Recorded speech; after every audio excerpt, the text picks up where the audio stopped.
Hello, Trinity Episcopal Church. It's Tuesday, June the 30th, 2020, and this is my weekly check-in and meditation.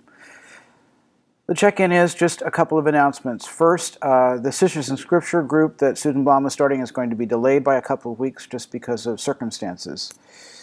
There's still time to sign up for Paula Wolf's book group, which is Trinity Online Mystery Bunch. We're trying to decide when that's going to meet, but that's just a fun group that's going to meet monthly to talk about mystery novels. My book group, which has been reading Meg Wheatley's book, Who Do We Choose to Be, is going to take a break for a couple of weeks during July. It'll start up again in August, and I'm going to be moving it to the evening so more people can participate. And we're going to be reading Robin DiAngelo's book, White Fragility, Why It's So Hard for White People to Talk About Racism, and I'll be saying a little bit more about this in a couple of minutes. But I think this is a great, it's a very hard read, but it's a good read. Thank you all for answering those listening questions we sent to you. They're still available online. If you can answer them by July the 1st, which is tomorrow, that'd be great, so we can start looking at responses and figuring out a plan for the vestry to respond to you. So those are the announcements. Just one thing about life right now at the end of June, beginning of July, around coronavirus. To me, it just feels different because we have the largest number of cases recorded in the country now, even when before March and April, when it was so bad. It just feels like a different moment, and I hope that this will be turning the tide on getting this virus under control. So please wear a mask, stay at home. If you're out physically distant, wash your hands, and if you want to know the source that the bishop is looking at, I'm looking at every day to figure out when we can safely reopen Trinity. It's covidexitstrategy.org, covidexitstrategy.org. So that gives a daily update as to where the state is. And so we're still red, and Ohio is now red as well. So things are not looking well. It has a red, yellow, and green grading strategy. So I wanted to talk just about the other thing that's going on in the world, which is Black Lives Matter, the move towards anti-racism and police brutality.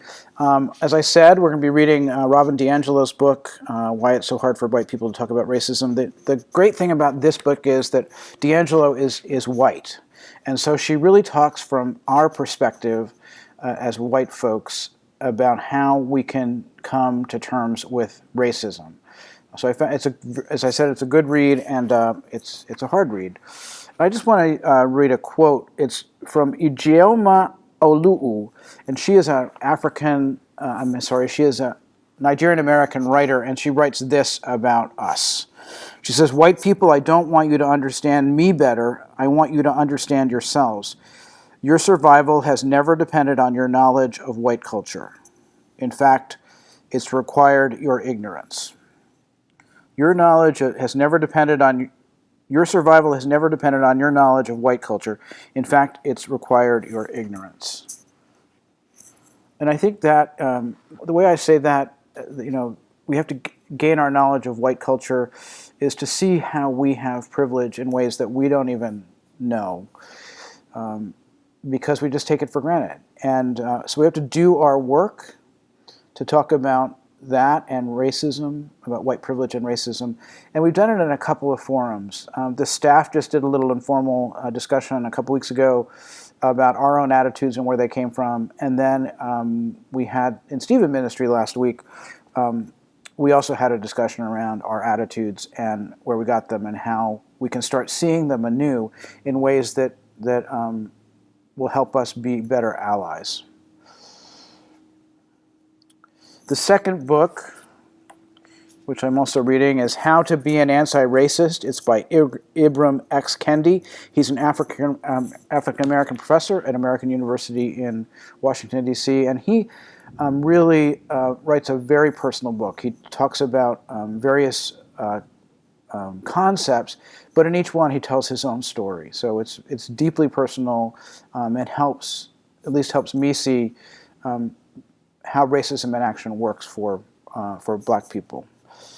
And so I think one of the concepts that he talks about is the idea of space and how space gets racialized and politicized. And I think we don't really think about that, but we had an example of that in June when President Trump cleared the protesters, both black and white protesters, from Lafayette Square using violence, and then walked across to St. John's Lafayette Square to hold up his Bible. That's a perfect example of the way that things get racialized and politicized. Space does. And that gave us an opportunity, like fish, to see the water of racism and white privilege. So I would recommend Kendi's book. It's divided up into chapters, which are pretty easy not easy reading, but are not long. And the last one is more theological. This is James Cone, The Cross and the Lynching Tree. And he talks about, he connects the cross, Jesus' crucifixion, to then the lynching of black people throughout American history.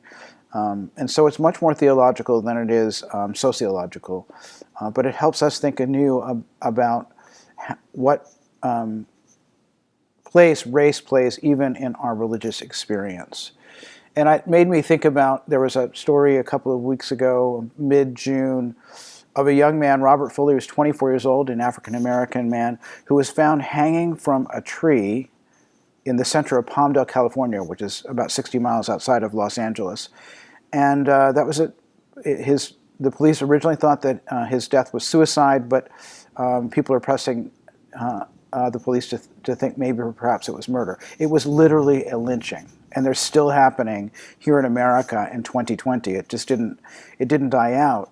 It still happens, and so that helped me think about about James Cone's books, The Cross and the Lynching Tree.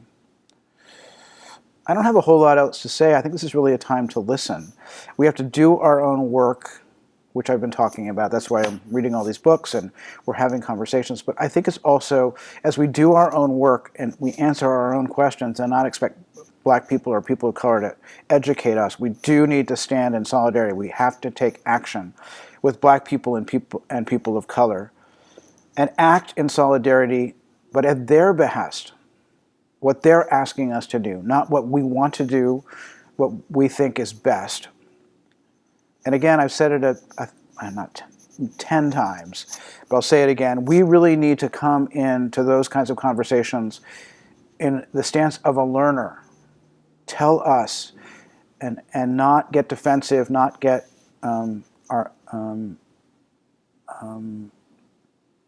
to a place where we can't listen. That's what Robin DiAngelo talks about in her book, about how to be a learner in the midst of all this. And we have to listen more than we talk. So that's my meditation for the day. I hope that you are well. I hope that you are happy. Please, again, let's fight this coronavirus. Wear a mask. Wash your hands. If you have to go out, physically distance. But I think we still have to be